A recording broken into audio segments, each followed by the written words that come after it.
about information we've already dissected, discussed, etc., we are going to have an issue. Don't do it, Brandon. Just let it go.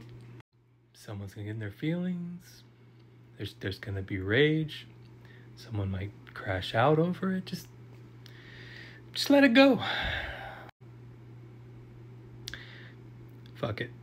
So before we get started and people start wanting to say things like, oh, DC fanboy and you don't read the comic, look, let's just don't.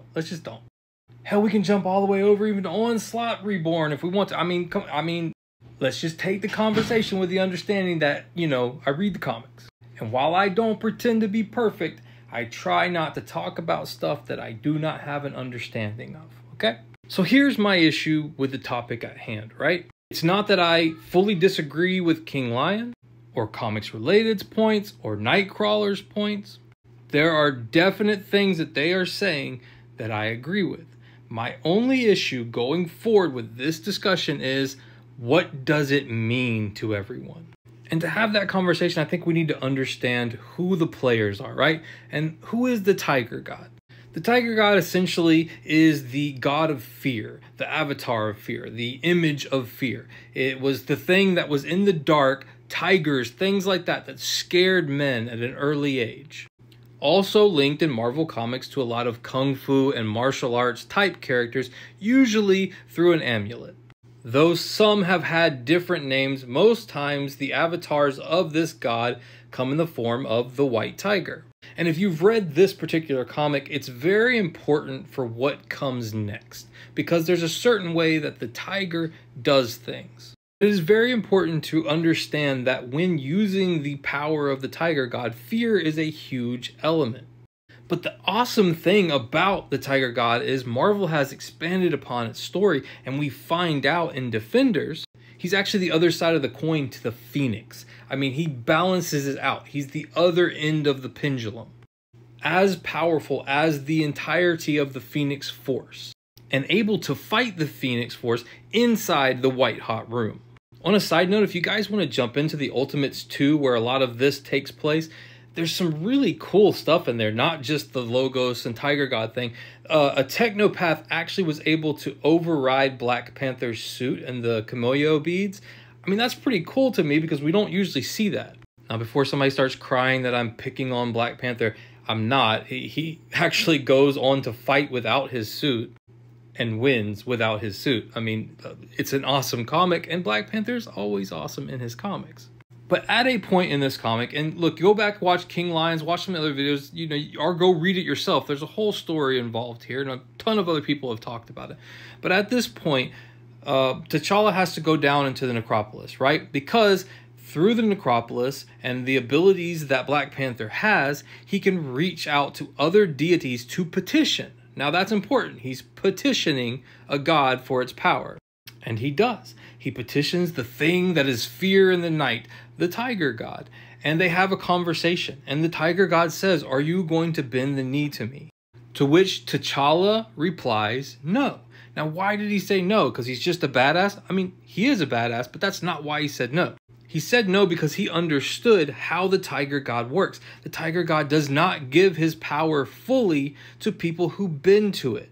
And that's why this part is also important if you read this comic, because he did not want to give the power to her. She was begging for it back, right? But he didn't want to give it to her. Even when they made a deal, he didn't want to give it to her until she stood up to him and said it was her legacy to have that power. That is how the Tiger God works. Why is that important? Because most likely, now we don't see this fight, and there's a very important reason why we don't see this fight, because it's a huge trope in any kind of fiction and fantasy type books where you go and fight the all-powerful thing to gain some kind of power. These fights typically are battles of will. And the Tiger God is known for trying to overcome even the will of his avatars to try to control them. Yes, they fought. I guarantee there was some martial arts things going on here. But I guarantee you it wasn't that he just whooped his ass and he cowed down and gave him his power. And then we have the big Logos fight and the, big monster Panther and everybody, loses their mind. Cool moment for Black Panther. And I really enjoyed the comic book. I went forward from there. Didn't think it would be what it turned into. But these parts are important for a reason that people aren't talking about them. Yes, okay, the Tiger God's power got him there, shielded him, guided him, and then he used his metaphorical powers, his symbolic powers, to overcome what Logos was doing and win this fight.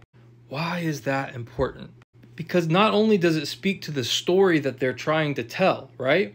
But it speaks to the importance of what Black Panther does in comic books and also what the Ultimates and the Ultimates 2 were about. He says here just how important symbols are and how powerful symbols are. Because that is the point of Black Panther, right? He didn't go in here and just punch Logos in the face and say, I'm bad, I won, I'm Black Panther. He didn't go and just beat up the Tiger God and get his power and do all this. That's not the point of what happened. The point of what happened is that he has access to things like the Necropolis, like being king, that allowed him to do things that other people might not be able to do, to get to places that they might not be able to get to. That is the point of that power, not to make him some all-powerful thing that snaps his fingers and everybody dies. Because honestly, if that was his character, right? Then why is this man walking around like he did in this comic book? They had two people, two heavy hitters fighting him, occupying him, while Blue Marvel, Spectrum, and Black Panther went and created a plan to make a weapon that was able to defeat Thanos. Now, I don't know about you, right? But if the Vibranium can just take on these properties and run faster than one of the fastest speedsters in Marvel Comics, and he can take out the Hulk with one hit because he has all these weapons that can, you know what I mean? Like the things that people say, right? If that was the case, if that was in his skill set at all times, then he wouldn't need to do what he did in this comic book to Thanos. He could have just taken him out. Thanos would have never been able to touch him because Thanos is not that fast, and he would have been able to just use any weapon he wanted to just destroy Thanos. But that's not what happened. And this sure as hell would never happen, right? He would never even be able to lay a finger on him, injured or not. Not to mention what Buffalo Soldier was able to do him. Whatever the reason was he was able to do it, he still was able to. Fights with Wolverine, fights with all kinds of people that would not be able to touch T'Challa if he was able to move at the same speeds as the fastest speedster in Marvel, at least one of them. But I pose, right? Here, if you've made it this far, I pose that this is not some big debunk, okay? I'm not trying to get one over on somebody or prove that I'm right or smarter or read better, I'm just simply trying to say there's a role that T'Challa plays. And it's an amazing role within the comic books. And I think it downplays how hard and amazing it is what he does by trying to give him these amazing supercharged abilities that are not consistent with his character throughout the comic books. And we talk about the Heroes Reborn feat. But the thing is, right? Everybody knows. And look, I don't want to dilute and muddy this down. This video is long enough. But if we look at Flashpoint, we know what one event can do, how much of a change that can happen. So my only point is we don't know what was changed within that event just because Captain America did not found the event. We don't know what all the repercussions and butterfly effects were from that. What we do know is we generally do not see T'Challa moving at those speeds. There's got to be a reason for that. We do not see him bringing out the Tiger God when he's had some legitimate problems that might have actually helped him. So I pose this for comic TikTok and this community at large. Let's start reading the comic books and then just using the standard for what a character has as their base and saying, hey, sometimes they can do some pretty amazing things. Instead of trying to be right with your character all the time and make it seem like, oh no, they're just this all-powerful being. I mean, to me, it's no different than the Bat stands coming out and saying Batman beats everybody and then just throwing up some panel or another. It's not that it doesn't have the context that everybody is speaking about it in. It's that they lose the symbolism of what the story was trying to tell in that moment. And the Ultimates and the Ultimates 2 is not a story about how powerful Black Panther is. It's a story about how ingenuitively he handles his problems and how he has access to things that allow him to do what others cannot because he's smart and because he has those accesses. That makes him a unique individual character.